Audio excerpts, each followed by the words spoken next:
Привет, мои хорошие! Меня зовут Катя, я психолог и сексолог, и сегодня у нас тема «Что такое зрелая сексуальность?». Это поза, пышные губы, красивое белье. Давайте разбираться. На самом деле, зрелая сексуальность — это внутреннее состояние включенности, живости и зрелости. Вот эта оболочка, которую мы видим, и она может быть красивая или разная, это сексапильность, да, то есть кого-то мы можем воспринимать сексапильным, внешне красивым, но вот эта энергия, вот это посыл, магнетизм, который идет, вот это и есть сексуальность. И когда она зрелая, когда она созрела, мы дальше будем говорить о этапах, тогда оно воспринимается как что-то стоящее. Вот. Как ощущается зрелая сексуальность? Сегодня мы поговорим чуть-чуть экскурс, потом что не является и что ее блокирует, что является зрелой сексуальностью и что это за классное такое ощущение, и как к этому прийти. Там будет чуть-чуть базы из сексологии, как формируется либидо, мы посмотрим и поймем, что с этим делать. Так вот, зрелая сексуальность, почему это так важно? Это внутренняя уверенность в себе, это способность выбирать в своей жизни не из позиции заслужить внимание или любовь, или кому-то угодить, или «О боже, что обо мне подумают другие люди», а из позиции «мне так хорошо, я чувствую в этом реализацию, поэтому я буду так делать». Да? Это такая манность, это такая легкость, это такая игривость. Все можете положить сюда все, что хотите, потому что все это именно о таком свободном состоянии, да? Почему это важно? Потому что сексуальность — это то, с чего все начинается. Самый интимный, закрытый ото всего мира уровень, и поэтому, если мы ныряем прямо сюда и тут проделываем работу, тут созреваем, то тогда и вся наша жизнь как вот из корней, да, вот так вот просто прорастает, и мы видим вот этот весь красивезный результат. Вот. Поэтому поехали. Что не является зрелой сексуальностью? Во-первых, да, не путаем понятие с сексапильностью, это мы уже затронули. Второе. Это стыд за свое тело. То есть есть такие некие симптомы, и когда женщина, ну, мы говорим о женщинах, да, но и мужчинах просто чуть-чуть по-другому это все работает. Я вот все-таки давайте о женщинах. Вот, стыд за свое тело очень частый симптом, и это уже нам колокольчик, что нужно что-то предпринять. Вот, чувство вины за возбуждение, за какие-то свои мысли, или даже не так обязательно касается темы сексуальности, как просто всей жизни. Вот эти стратегии, они... Почему мне так нравится сексология? Потому что тут все как на ладони, можно сразу смотреть, какие есть стратегии в повседневных, да, ситуациях. Вот. Отсутствие контакта с желаниями, не знаю, что я, не знаю, чего я хочу, такое, да, закрытие своей чувствительности. Однажды произошло, и теперь продолжается. Зависимость от чужого мнения и сомнения в себе. То есть, как кто-то сказал, какая я там, да, классная или не классная, так я начала себе считать. Вот это тоже колокольчик. Избегание времени наедине с собой. Я не устану говорить о важности какое-то время побыть одному. Я и сама в своей жизни прошла период, когда я была в долгих отношениях, потом целый год была без каких-либо отношений, и потом уже вступила в здоровые, нормальные, классные, да. То есть вот этот год, он настолько сильно ценный, когда ты всего себя посвящаешь себе. Ты становишься для себя своим взрослым, своей мамой, которая иногда скажет: не пойди на работу, возьми, отдохни. Или своим внутренним ребенком, когда ты говоришь слова похвалы себя, да, и как-то можешь себя побаловать, да, своим партнером, то есть интересным, классным, поддерживающим самим для себя человеком, тем человеком, с которым бы ты хотел проводить каждый день. Когда ты сам для себя им становишься, есть шанс встретить такого же зрелого, здорового, нормального, классного партнера. Вот. Или еще один симптом — это пребывание в одной из трех ролей. Жертва — это когда я не вижу, как я могу дальше что предпринять в своей жизни, потому что ничего не могу решить. Вот это, да, такое пагубное очень состояние. Либо агрессор, чуть-чуть уже получше, но все равно это показатель незрелости. Взрываться на других, да, сам не можешь справиться со своим состоянием и находишь виноватым другого, и на него и взрываешься. Или спасатель — это помогать другим в ущерб себе. Вот. Все это не является зрелой сексуальностью. Так вот, сексуальность — это внутреннее, сильное состояние, на которое уже потом намагничивается событие в нашей жизни, и которое нам дает силы и ресурс на воплощение возможностей, шансов всего, что к нам приходит. Да, вот это ощущение опоры такой классной в себе и дает нам дальше возможность к развитию. Что является зрелой сексуальностью? Это знание и ощущение себя. Вот как раз когда мы себя познали, почувствовали, поняли, тогда приходит спокойность. Тогда тебе уже не надо думать, куда, что, как. У тебя вот этот компас, он налажен. Ты спокойно движешься, понимаешь, куда тебе, зачем тебе, как ты себя всем в этом чувствуешь. Да? Второе — это сильное ресурсное тело.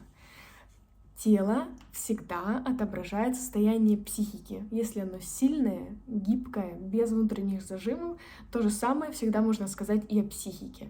Да, то есть тут можно работать и в другую сторону. Я очень люблю психосоматику и соматопсихику, то есть можно и заниматься телом, и состояние психики тоже меняется. Да, то есть вот это налаженное ощущение психика тела. Умная, зрелая женщина всегда знает, что происходит у нее внутри. И сначала это начинается просто от того, что я чувствую, когда я устала, дать себе отдохнуть, да, когда что-то болит, как-то это там погладить, как-то позаботиться о себе. Вот. И потом уже приходит более тонкое ощущение, но это не появляется в момент, а развитие. Вот. Ответственность. То есть зрелая сексуальность, как и общая зрелость, всегда говорит об ответственности. Это перенимание на себя ответственность за всю свою жизнь, не так, как за то, что в ней происходит, а так за свою реакцию, да? Вот. Это овладение своими реакциями и готовность к росту. И еще один пунктик зрелой сексуальности — это здоровые границы. То есть больше не прогибаться под других, ибо нету страха одиночества, нету желания вот этого потребности во внимании, ты сама себе все это классно обеспечиваешь, и поэтому свободно от других, и границы здоровые. Вот. Как прийти к такому благостному состоянию?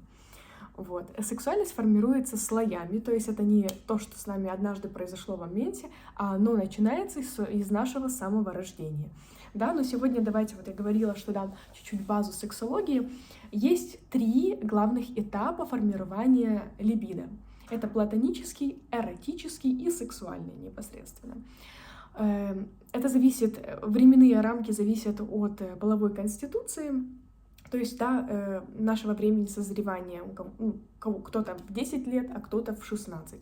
Вот поэтому оно по-разному. Но в целом платоническая либидо формируется примерно с того момента, как мы идем в школу, да, где-то 7 лет.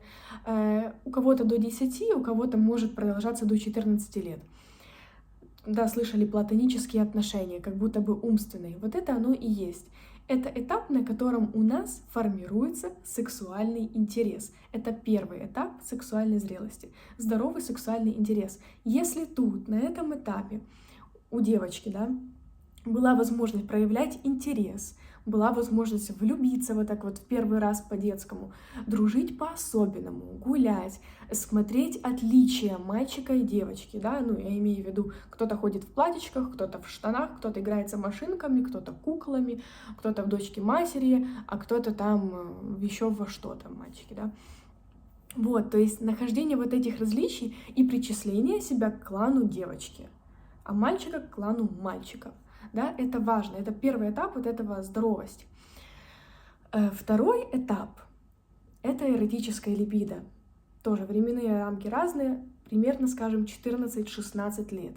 Это этап, когда у нас уже тело, или может 12 даже лет, да, тело начинает меняться, оно становится более округлым, более таким интересным. И если на этом этапе нету запрета на исследование своего тела, да, на то, чтобы как-то что-то там потрогать, как-то что-то там посмотреть, если вот тут нету этого запрета, и девочка свободно интересуется, развивает свое тело, тогда и во взрослом возрасте есть налаженный контакт с желаниями, да, то есть у нее нету здесь стопа, нету здесь блока, она может желать, и не только в сексуальной сфере, а в принципе в своей жизни понимать, чего я хочу. Вот. Третий этап — это непосредственно сексуальная либидо. Это возраст 16, 18, 20 лет, когда уже случается первый сексуальный опыт, и это время проб и ошибок. Поисследовать, как мне нравится, идти туда из желания, а не из-за того, что я боюсь, что от меня кто-то уйдет. Если тогда так случилось, значит так должно быть. Если сейчас есть возможность поменять, почему бы это не сделать? И тогда во взрослом возрасте появляется свобода, действие, реализация, да, если вот не было этого стопа. Свобода исследовать, пробовать, быть разным, экспериментировать, да, и это и позволяет вот нам вот так вот расширяться, быть вот таким вот прям проявленным, классным, не бояться показаться иногда дурачком, да, вот не бояться проявляться. Вот. Что же делать, когда на каком-то из этапов что-то пошло не так? Ничего страшного, у всех у нас случаются какие-то издержки, да, травмы на пути нашего развития. И плюс в том, что наша психика пластична. И тот опыт, который тогда не был прожит, его сейчас можно дожить. Только не в голове подумать, так, я бы вот сделала вот так вот или так вот, а именно прожить через тело, да, и вот именно этим я и занимаюсь с девушками на терапевтических консультациях. То есть мы поисследуем, где именно стоит какой-то блок, где что-то вот как-то не чувствуется точным, сильным, и тогда можно этот опыт добавить, прожить и начать включать его в свою жизнь сейчас. И тогда вся жизнь как будто бы, да, вот становится такой целостной, классной, сильный. Вот. Так, мои хорошие, такой у нас классный получился экскурс, я считаю. Вот. И то есть зрелая сексуальность — это возвращение к себе и доращивание себя настоящего. Если где-то не было какого-то опыта или он был некорректным, психика, да, как будто бы должна расти как дерево, а вот одна из ветвей не пошла в рост, да, и оно начинает как будто бы изгибаться. Вот тут есть вот этот комок, да, и дерево начинает изгибаться. Можно ли тогда жить свою жизнь полноценно? Нельзя. Надо все это возобновить и достроить. Вот, на этом будем с вами сегодня прощаться. Всем спасибо за внимание. Вот, в Инстаграме, кстати, я рассказываю еще больше о всех этих темах. Еще и тут буду рассказывать. Подписывайтесь. Вот, всем желаю любви, развития, классного настроения. До следующего раза.